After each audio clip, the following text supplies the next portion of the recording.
Earth was a troubled place when I left it. I was 32 when they recruited me. A bold and lucrative opportunity to be part of an expedition to an unexplored world. 50 years ago now. 50 years of living with the consequences of my choices.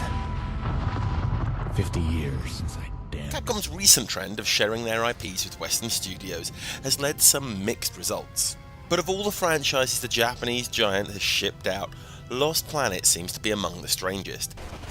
As a niche franchise to start with, the series has always lacked a real direction, as it has moved from a story-focused single-player game to a multiplayer mission-based experience, all of which has left the latest hired gun developer, Spark Unlimited, with the task of getting the franchise back on track. To help guide this process, Spark Unlimited has taken the series back to its frozen roots, rewinding time and sending the world of E.D.N.III back to a point before the events of the first game to tell the story of some of the first humans to colonize the frozen waste planet.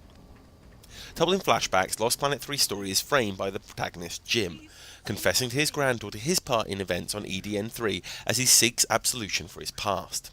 He explains how he travelled to the ice planet along with his massive bipedal mining rig, with the goal of making money for his young family.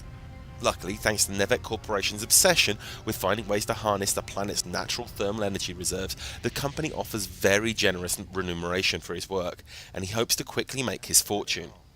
Unfortunately, all is not as it seems, and as Nevek's true intentions and the nature of the planet are revealed, Jim's part in events begins to unfold.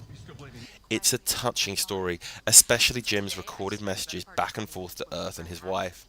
Yet, while the flashback framing does allow for some informed storytelling, it does nothing to help the overall tale, feeling unnecessarily shoehorned in. Like previous Lost Planet games, the prequel splits the action between on-foot and mech sections. On foot, Jim proves quite nimble, with standard third-person mechanics and familiar controls used to trudge him slowly through the snow. He does have a number of tools on hand to help him through the linear progression of tasks set for him by Nevek, including a powerful range of meaty weapons and a grappling hook. This allows him to rip himself instantly into the air or rappel down sheer cliff faces. It can be a handy tool, often literally as it's attached to his arm, but its usefulness always seems muted in comparison to the simple roll. As the name suggests, rolling sends Jim rapidly off in the desired direction. It's a tight mechanic that requires timing and skill to be used effectively, but it begins to feel ridiculous as it proves the only move needed to escape almost any dangerous situation. Once established as the primary combat technique, the only real issue is the spasmodic camera that can struggle to find its target after a quick dodge or as the number of enemies starts to increase. Though most of the game is spent on foot, it is the huge mining rig that steals the show. Jim designed and constructed his own mechanical giant and has placed many of his life's plans in its hands. Inside the massive machine, Jim turns from hunted to hunter. While slow and cumbersome compared to the on-foot combat, the claw is easily able to lift even the strongest creatures from their feet to be eviscerated by its vicious drill. It's not all-powerful, however, and if you take too much damage while in the rig, you will see it expel Jim from the cockpit to fend for himself while it undergoes self-repair.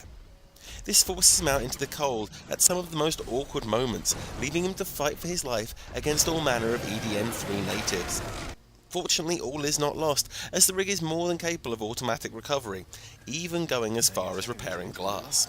When you think about it, it's a strange ability for the robotic giant, but a vital one, as E.D.N.III storms are bad enough to freeze its metallic joints solid and turn Jim into a fleshy ice lolly if exposed. When frozen, it becomes necessary to climb out of the rig to shatter the ice that holds it in place, an interesting mechanic that leads to some nice combat set pieces. I've always enjoyed snowy environments in games, and Lost Planet 3 does a wonderful job creating the frozen wastes of E.D.N.III.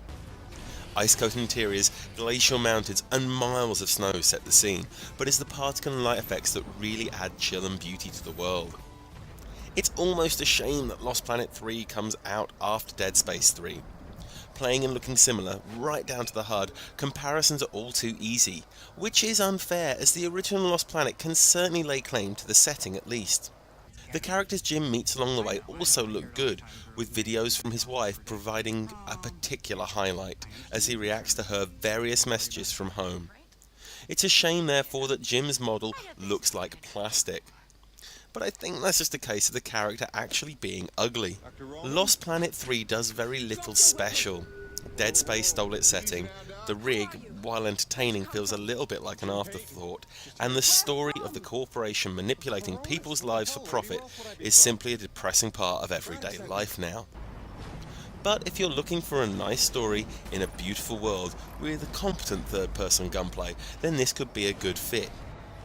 Unfortunately, given what it's up against at the moment, there's a good chance it will be left out in the cold.